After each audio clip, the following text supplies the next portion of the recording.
descubrí diferente desde los 4 años de edad, desde que tengo uso de razón. Mi hermana leía al Superman, ¿no? Que ya estaba la invasión ideológica norteamericana a través de los cómics. Y entonces a mí me encantaba ver los Supermans, pero porque Superman estaba enamorado de Luisa Lane. Entonces yo sentía que era Superman y que besaba a Luisa Lane, ¿no? O sea, desde chiquita ya pintaba, ¿no? La palabra no la conocía, o el concepto o la noción de lesbianismo, por lo tanto no podía identificarme. Pensaba que era la única en el universo. Eso piensan todas las lesbianas, ¿no? Soy la única en el mundo, ¿no?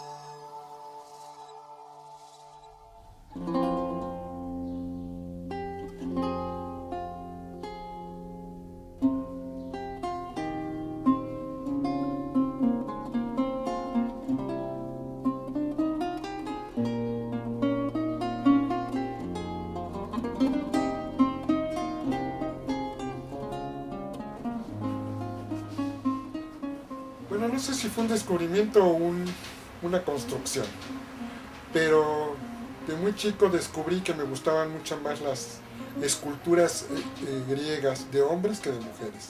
Me gustaba más el Apolo de Belvedere que la Venus de Milo. Pues después de eso empecé a descubrir que, aunque tenía muy buenas amigas y tenía más amigas que amigos, me gustaban físicamente más mis amigos o mis compañeros. Recuerdo un tal Arturo que me protegía. Él era el machín de la clase y yo era el niño débil. Siempre lo callé, lo guardé, porque sentía que era malo. No sabía por qué, no lo puedo explicar. O sea, el lesbianismo en mi época se vivía en la absoluta soledad. Y pienso que no pude estudiar porque me causaba mucho conflicto el ser diferente. El ser lesbiana, pero también el ser diferente como una mujer crítica, que no se adaptaba a los intereses de las compañeras de su edad, ¿no? Y a los 20 años decidí irme de mi casa. Después de toda la época hippie, me metí a trabajar, soy dibujante, en la elaboración de los libros de texto de gobierno. Allí tuve la ocasión de conocer a varios compañeros de izquierda, socialistas. Mi lesbianismo quedaba aparte porque estaba tratando de entender qué pasaba con el mundo. Empecé a leer marxismo, leninismo, empecé a tener contacto con muchas organizaciones clandestinas, porque en ese momento histórico la izquierda era ilegal y era perseguida por el Estado. Yo captaba dos discursos totalmente diferentes. En mi casa, como eran los dos españoles republicanos, muy liberales, bastante anarquistas, no había ningún problema de tener amigos homosexuales. Se habló muy naturalmente, por eso me sorprendió cuando mi mamá se sintió culpable. Pero sí en la escuela y en la calle, pues oías el del pinche putito, ¿no? Yo, después de terminar mi carrera, me fui a Barcelona, España. Y poco tiempo después de llegar, yo llegué en abril, en junio, veo anunciada la marcha gay, que fue reprimida por la policía montada. Pero digamos que fue mi primera acción activista. Y a partir de entonces empecé a conocer a algunos militantes del Frente de Liberación Gay de Cataluña. Ahí empecé, digamos, a concientizarme, a leer sobre activismo. Y ya llegando a México, pues fue encontrarme con que estaba la mesa puesta, ¿no? O sea, estaba el grupo Sexpol, que hacían conferencias. Yo fui a Sexpol, invitado por José Ramón Enríquez. Entre gente que nos encontramos ahí casualmente, fundamos el grupo Lambda de Liberación Homosexual. Bueno, estamos hablando de la época de López Portillo, 1978. Me fui a Inglaterra huyendo de la represión en la lucha política. Allá conocí a Ruth, mi primer pareja lesbiana formal, quien me mostró por primera vez el feminismo, y también tuve la ocasión de conocer al primer grupo de lesbianas políticas organizadas marxista, que es Huellas Du, al grupo que después ingresamos Ruth y yo. Pues yo creo que se reclamaban los mismos que se reclaman ahora, o que reclamamos, seguimos reclamando algunos de nosotros. Tener exactamente los mismos derechos que los demás. No ser perseguidos, tener derecho a la vida privada, tener derecho a una vida pública como homosexuales, tener derecho a la visibilidad y a la sonoridad, que se oyera nuestra voz. Derecho de una cultura gay, de una política gay, etc. Ahí no hay rechazo. Cuando llegué a México empezamos con las primeras reuniones lésbicas, pero primero teníamos que encontrar a las lesbianas, porque no había en ninguna parte. Entonces dijimos, ¿qué hacemos? Bueno, pues vámonos a los antros que eran ilegales. Entonces estaban en la periferia de la ciudad o en los lugares más proletarios, ¿no? Más lúmpenes. Les planteamos pues la necesidad de formar un grupo, cosa que nos mandaron a la fregada, ¿no? O sea, ¿cómo que formar un grupo de lesbianas? Pues es una locura, ¿no? Empezamos a hacer la psicoterapia de yo soy lesbiana, tú eres lesbiana, ella es lesbiana, somos mujeres, no somos hombres, somos normales, no somos enfermas, y así empezamos. Las primeras reuniones que teníamos semanalmente o eran en casa de Alma y Claudia o eran en mi casa. Cuando salen las primeras marchas de liberación homosexual en junio, los periódicos se callaban. Si algún periódico sacaba algo, eran generalmente periódicos amarillistas. Y bueno, pues el grupo cobró mucha fuerza, llegamos a ser bastantes, reuniones de 25 o 30 compañeras. Lesbos fue un grupo de conciencia como los hubo en muchas partes del mundo y que fueron el origen del movimiento feminista. Lo que buscábamos era primero la autoaceptación, la autoafirmación. Eso era lo primero que teníamos que hacer. Es, no soy pecadora, no soy enferma y soy una persona normal. Era un contexto muy represivo, terriblemente represivo. La gente actualmente no tiene idea, las jóvenes, de lo que era ese contexto.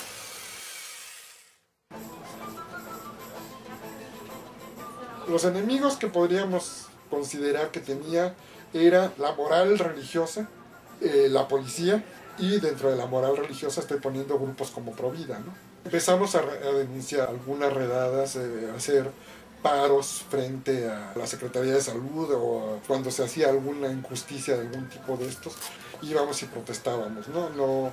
No se hicieron muchas, pero sí se hicieron algunas. Era peligroso ser abiertamente homosexual en esta ciudad. Las lesbianas no se decían lesbianas, se decían homosexuales.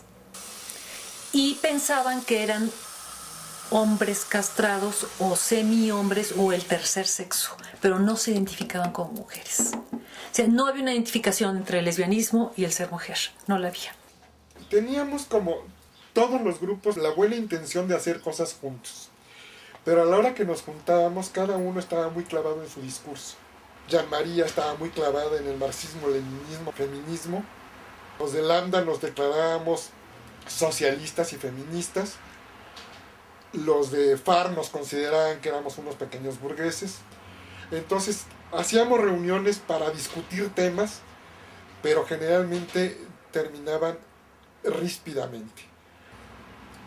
Creo que el gran problema es que no había una aceptación de la diversidad dentro del mismo movimiento de liberación homosexual, cuando lo que estábamos era luchando justamente porque la sociedad en general reconociera la diversidad, ¿no? Pero no se había puesto de moda la palabra diversidad. Yo podría decir que errores que cometió Javier fueron no involucrarse más de lleno en la defensa civil de los individuos que eran reprimidos en redadas y todo eso. Lo hice, pero creo que no lo suficiente. Fuera del movimiento era una enfermedad que debía combatirse y que debía extirparse como un tumor cancerígeno en cualquier espacio donde se presentara una persona con estas tendencias. El movimiento de liberación homosexual actual en México Para mí es un movimiento mucho más silencioso, pero yo creo que el movimiento sigue existiendo. Muy diferente al movimiento de consignas y de discursos políticos que fueron en los 70s o principios de los 80s, ¿no? Y tuvo que ver la aparición del SIDA, hizo que hubiera un rompimiento entre los grupos. A los grupos de lesbianas el SIDA ni les iba ni les venía. Se consideraban inmunes.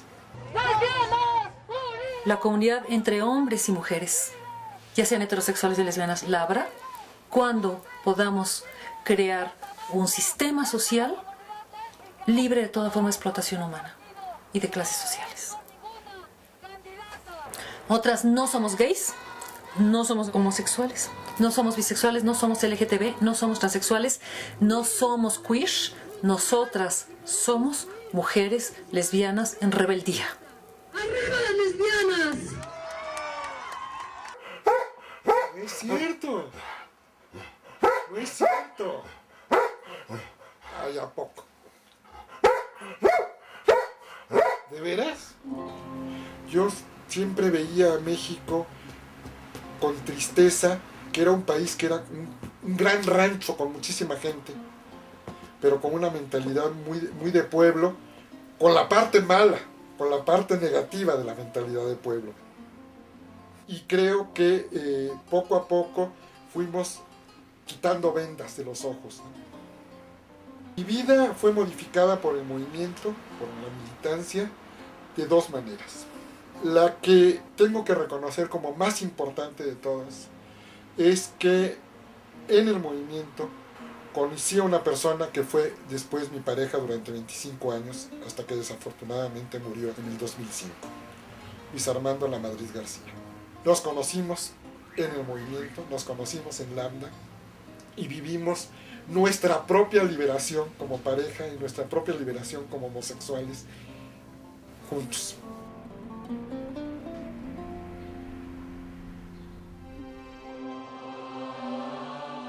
De la fortaleza y la fuerza que dio el movimiento en el 80 y todavía un poquito en el 81, se vino abajo porque perdimos la perspectiva política. Se perdió el feminismo con una perspectiva política y se abandonó al socialismo como un objetivo fundamental del movimiento, aislándose de todo el contexto social. La principal aportación a la sociedad en su conjunto por parte del movimiento homosexual y el movimiento de lesbianas ha sido el sacar a lo sexual o el sexo de un estado subterráneo de negación y de tabú en el que había estado durante milenios. Colocarlo como un asunto político, que eso lo hicimos en los 70s. El descubrir que las relaciones humanas todas están permeadas de sexualidad, de líbido. Para mí el lesbofeminismo es, junto con el marxismo, junto con el feminismo y junto con el budismo, es mi guía y es mi razón de ser.